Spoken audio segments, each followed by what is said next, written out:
আল্লাহ পাক রব্বুল আলামিন বলেন, ওয়া ইযা তুলিয়াত আলাইহিম আয়াতুহু যাদাতুহুম ঈমানা। আল্লাহ পাক রব্বুল আলামিন বলেন, আমার বান্দার মুমিন বান্দা বান্দি যারা, তারা যখন কোরআনের আলোচনা শুনে, কোরআনের কথাবার্তা শুনে, কোরআন তেলাওয়াত শুনে, তাদের অন্তর কোরআনের প্রতি আকৃষ্ট হয়ে যায়। তারা কোরআনের আকর্ষণে ঘর বাড়ি দোকানপাট রাস্তাঘাট বাড়ি গাড়ি সবকিছু ছাড়িয়া কোরআনের বাগানের মধ্যে, কোরআনের মজলিসের মধ্যে বসে যায়। সুবহানাল্লাহ বলেন। আল্লাহ পাক রব্বুল আলামিন বলেন, ওয়াইদা তুলিয়াত আলাইহিম আয়াতুহু যাদাতুহুম ঈমানা। তখন যারা ঈমানদারেরা তাদের কোরআনের আয়াত শোনার সাথে সাথে তাদের ঈমান বৃদ্ধি পেয়ে যায়, তাদের ঈমান স্পিরিট বেড়ে যায়। তখন তারা দোকানপাটে বিভিন্ন জায়গায় বসে থাকতে পারে না, কোরআনের আলোচনা শোনার জন্য, কোরআন তেলাওয়াত শোনার জন্য, কোরআনের সেই কোরআন থেকে জ্ঞান আহরণ করার জন্য তারা কোরআনের মজমার মধ্যে বসে পড়ে। আর মজমার মধ্যে বসে যাওয়ার কারণে তাদের ঈমানকে আল্লাহ পাক রব্বুল আলামিন এমন ভাবে বৃদ্ধি করে দেন। আল্লাহ তাআলা বলেন, ওয়া আলা রাব্বিহিম ইয়াতাওয়াক্কালুন। তারা ঈমানদার যারা রে, কোরআনের আলোচনার মাধ্যমে তারা তাদের ঈমানকে বৃদ্ধি করে আর সদা সর্বদা এমন ভাবে আল্লাহর উপর ভরসা করে। ওয়া আলা রাব্বিহিম ইয়াতাওয়াক্কালুন। আল্লাহ ছাড়া তাদের আর কোনো ভরসা কার উপরে করে না। বলেন না সুবহানাল্লাহ। ভরসা করে কার উপরে? ঈমানদাররা ভরসা করে কার উপরে? আল্লাহর উপরে।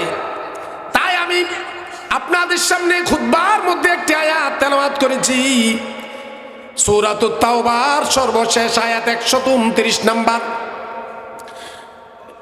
আল্লাহ পাক রব্বুল আলামিন সূরাতুত তাওবার শেষ আয়াতের মধ্যে এমন একটা ঘোষণা দিয়ে দিলেন, আমি আপনাদের সামনে উপস্থাপন করেছি।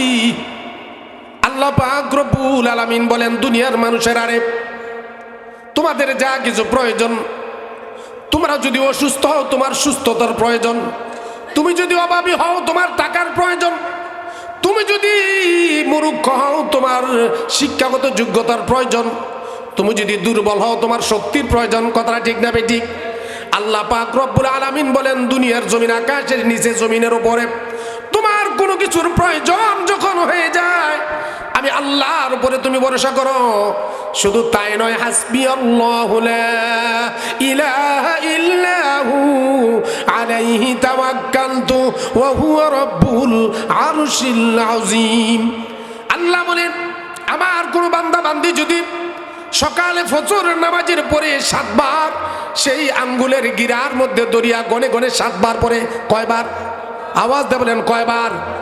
7 বার যদি পড়তে পারে ফজরের নামাজের পরে, আমার কোন বান্দা বান্দি যদি পড়তে পারে আঙ্গুলের করার মধ্যে দরিয়া গনে গনে হাসবি আল্লাহু লা ইলাহা ইল্লাহু আলাইহি তাওয়াক্কালতু ওয়া হুয়া রাব্বুল আরশিল আযীম, 7 বার যদি সে ফজরের পরে পড়তে পারে, আবার মাগরিবের পরে যদি 7 বার পড়তে পারে, আল্লাহ পাক রব্বুল আলামিন ঘোষণা দিলেন, দুনিয়ার মানুষেরা তোমরা শুনে রাখো, এই আয়াতটা যদি তোমরা মাত্র সকালে 7 বার ফজরের পরে, সন্ধ্যায় মাগরিবের পরে 7 বার পড়তে পারো, আমি আল্লাহ পাক রব্বুল আলামিন সকালে পড়ার কারণে দিনের হেফাজত, মাগরিবের পড়ার কারণে রাত্রের হেফাজত, সারা 24 ঘন্টার পরিপূর্ণ হেফাজতের দায়িত্ব, তোমার প্রয়োজন মিটারের দায়িত্ব আমি আল্লাহ নিয়ে নিলাম। বলেন না সুবহানাল্লাহ। নিয়ে নিলেন কে? আওয়াজ দিয়ে বলেন, নিয়ে নিলেন কে? সকল কিছুর দায়িত্ব নিয়ে নিলেন কে? আল্লাহ যদি দায়িত্ব নিয়ে নেন, পৃথিবীর কোনো মানুষের ধারে কাছে আমাদেরকে যেতে হবে না, পৃথিবীর কোনো ডাক্তারের কাছে যেতে হবে না, পৃথিবীর কোনো ধনাঢ্য ব্যক্তির কাছে যেতে হবে না, পৃথিবীর কোনো শিক্ষকের কাছে যেতে হবে না, পৃথিবীর কোনো শক্তিশালীর কাছে যেতে হবে না। কারণ আল্লাহ বলেন, বান্দারে একাগ্র চিত্তে একমাত্র আমি আল্লাহর উপরে ভরসা করে তুমি যদি আমি আল্লাহর উপরে এই ইস্তেকামাত থাকতে পারো আর সঠিকভাবে ভরসা করতে পারো, ওয়া হুয়া রাব্বুল আরশিল আযীম, আরশের মালিক বলেন, আমি আল্লাহ পাক রব্বুল আলামিন তোমার সর্ব বিষয়ে যা কিছু প্রয়োজন আছে আমি আল্লাহ তাআলা নিজ হাতে সব কিছু ব্যবস্থা করে দিব। বলেন না সুবহানাল্লাহ। শুধু তাই নয়,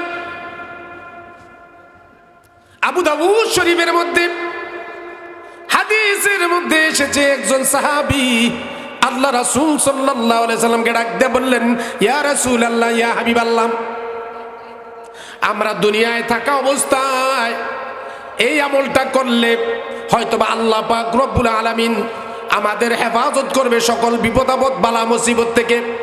ইয়া রাসূলুল্লাহ, ইয়া হাবিবাল্লাহ, দুনিয়ার সব কিছুর বিপদ থেকে আপদ থেকে সবচেয়ে বড় বিপদ আপদ হলো আমাদের মৃত্যুর পরের যন্ত্রণা। কথাটা ঠিক কিনা? মৃত্যুর পরের অবস্থা, আমরা কোন হালাতে থাকবো, কি অবস্থা হবে, আমাদের কি পজিশন হবে আমরা তো জানি না। আমরা ওই সময়ের বিপদের অবস্থায় সম্মুখীনের অবস্থা নিয়ে আমরা আতঙ্কিত আছি, চিন্তায় আছি। ইয়া রাসূলুল্লাহ, ইয়া হাবিবাল্লাহ, আল্লাহ রাসূল সাল্লাল্লাহু আলাইহি সাল্লাম ডাক দিয়ে বললেন, ও সাহাবী শোনো রে, তুমি যদি দুনিয়াতে সঠিকভাবে সকাল সন্ধ্যায় তোমার জীবদ্দশায় কন্টিনিউ এই আমলকে তুমি পরিচালনা করতে পারো, পরিচালিত হিসেবে রাখতে পারো, আর তুমি যদি এই আমলকে ধারাবাহিকভাবে মৃত্যু পর্যন্ত করতে পারো, আমার আল্লাহ পাক রব্বুল আলামিন, তুমি হাসবি আল্লাহু লা ইলাহা ইল্লাহু আলাইহি তাওয়াক্কালতু ওয়া হুয়া রাব্বুল আরশিল আযীম, তোমার এই আমল পৃথিবীতে থাকা অবস্থায় ধারাবাহিকভাবে ফজরের পরে এবং মাগরিবের পরে কন্টিনিউ থাকার কারণে মৃত্যু পর্যন্ত যখন তুমি এই আমল করতে পারবা, আল্লাহ তাআলা দুনিয়াতে যেমন তোমাকে সাহায্য করেছেন, আল্লাহ পাক রব্বুল আলামিন দুনিয়াতে তোমাকে যেমন বিপদ আপদ বালা মুসিবত থেকে উদ্ধার করেছেন, আল্লাহ পাক রব্বুল আলামিন দুনিয়াতে সর্ববিষয়ে আল্লাহ তাআলা সকল কিছু যেভাবে তোমার দায়িত্ব নিয়ে নিয়েছেন, এই আমলটা করার কারণে তোমাকে আল্লাহ পাক রব্বুল আলামিন কবর, হাসর, মিজান, ফুলসিরাত থেকে শুরু করে জান্নাত পর্যন্ত দিয়ে দেওয়ার দায়িত্ব আমার আল্লাহর। বলেন না সুবহানাল্লাহ। আমল করতে পারলে জান্নাত পর্যন্ত পৌঁছে দেওয়ার দায়িত্ব কার? তাহলে বোঝা গেল আমরা যদি এই আয়াতে আমল করতে পারি, অবশ্যই আল্লাহ পাক রব্বুল আলামিন শুধু দুনিয়াতে নয়, দুনিয়াতে তো আমাদেরকে দিবেন, সাহায্য করবেন, সহযোগিতা করবেন, আল্লাহ তাআলা সর্ববিষয়ে আল্লাহ তাআলা হেফাজত করবেন।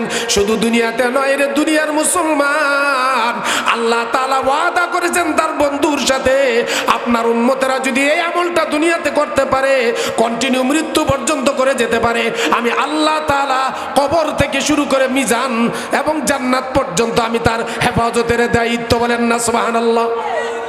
তাহলে আমরা এই আমলটা করতে পারবো কি পারবো না? ইনশাআল্লাহ। আর এই আমলকে শিক্ষা দেওয়ার জন্য এই আমল, এই কোরআনের